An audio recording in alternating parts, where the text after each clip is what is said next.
Sonia Gandhi, Antonia माइनो। Media में report हो ना हो, लेकिन सच्चाई कैसे छिप सकती है? अखबार वाले ना छापें, टीवी वाले ना दिखाएं, लेकिन जब आप अपने मरीज को लेकर अस्पताल के पास पहुंचेंगे तो सच्चाई आपको पता चल ही जाएगी। दिल्ली के अस्पतालों का सिस्टम आपको समझना चाहिए। पहले आपको आश्वस्त किया गया कि अस्पतालों की तैयारियां यहां पूरी हैं, फिर अब उन तैयारियों में इतने छेद क्यों नजर आ रहे हैं? कहां गए वो दावे जिनमें कहा जा रहा था कि हम 3 लाख 4 लाख बिस्तरों का इंतजाम कर चुके हैं, 40,000 75,000 वेंटिलेटर के ऑर्डर दे चुके हैं, वो सब कहां है? तो आज इसी पर होगी देश की सबसे बड़ी बहस।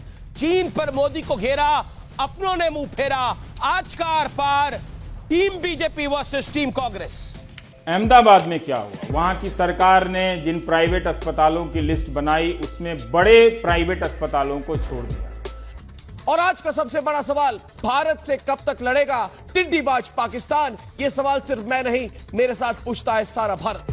फिर ये प्रश्न आप पूछिए कि क्या बात है कि जिस उत्साह से शुरू में प्रेस कॉन्फ्रेंस का सिलसिला शुरू हुआ था, वो केंद्र सरकार ने क्यों बंद कर दिया? अभी भी सुधर जाइए, देशभक्त हो जाइए, अब्दुल कलाम को मानने वाला मुसलमान बनिए। दिल्ली में 12 से 13 दिनों में कोरोना के केस डबल हो रहे हैं।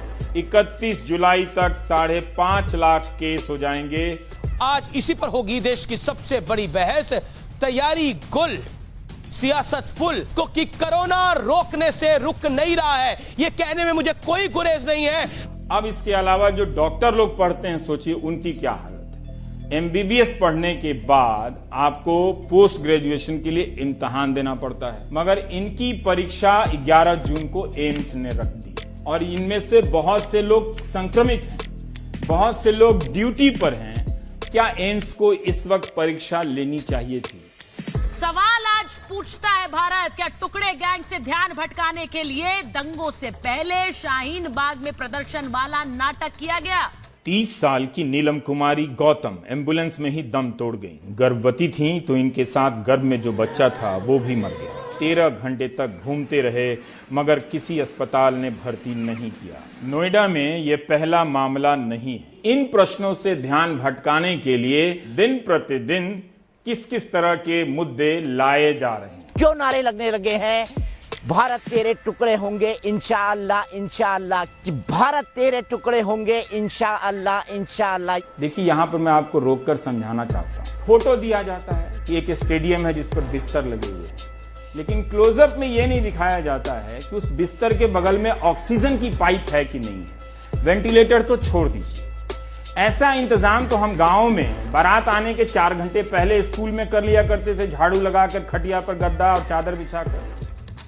क्या कांग्रेस पार्टी सीमा पर खड़े जवानों का मनोबल तोड़ना चाहती है, और अगर है तो बताती क्यों नहीं? वित्त मंत्रालय की एक वरिष्ठ अधिकारी ने फेसबुक पोस्ट पर लिखा है, अगर मेडिकल सुविधाओं की इतनी कमी है तो क्या लॉकडाउन को हटाने का कोई तुक बनता है? क्या बात करते हैं आप? सूरज और चांद को भी बांट लेंगे अब आप, कि सूरज हिंदुओं का हो गया और चांद मुसलमानों का हो गया? क्या लॉजिकल बात करते हैं? गुरुग्राम एक क्लासिक केस है भारत में स्वास्थ्य व्यवस्था में आई कमियों को और हुई गड़बड़ियों को समझने के लिए। इस जिले की आबादी 30 लाख है, एक सरकारी अस्पताल है। गर्मियों की तपती दोपहरी में यहाँ पेड़ों के नीचे इस तरह अलग अलग 6-7 OPD चल रही हैं। डॉक्टरों के मुताबिक अस्पताल में कोरोना के मरीजों के लिए 10 बेड हैं।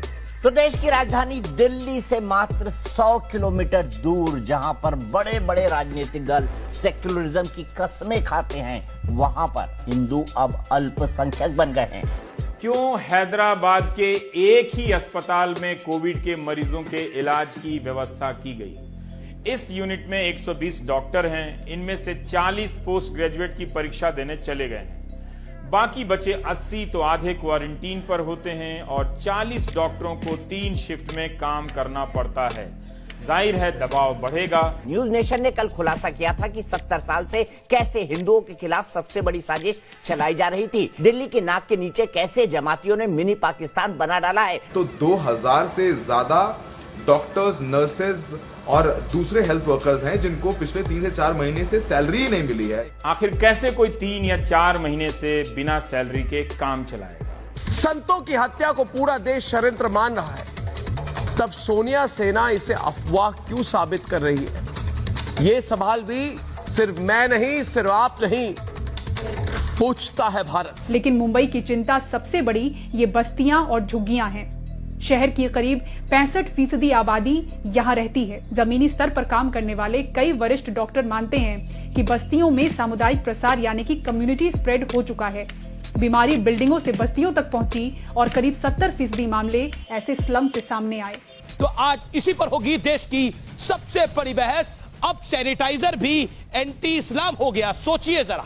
उस वक्त गोदी मीडिया दिन रात इसी तरह के विषयों पर चर्चा किया करता था, बताया करता था कि देश कितने खतरे में है और एंकर कितने बड़े देशभक्त हैं। इतनी ऊर्जा अगर हम देशभक्ति की अस्पताल बनाने में लगाए होते तो आज कोविड-19 से मरने वालों को बचा रहे। एक खान मार्केट गैंग है, एक लुटियंस गैंग है, इसमें बड़ी इंटॉलरेंस है कि ये नरेंद्र मोदी प्रधानमंत्री देश का आखिरकार बन कैसे गया। मैं सोनिया गांधी से पूछना चाहता हूं कि उनके लिए देश पहले है या फिर उनके लिए कांग्रेस पार्टी पहले है?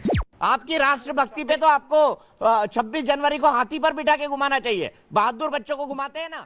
Like and subscribe and don't forget to press the bell icon to stay updated. Thank you for watching.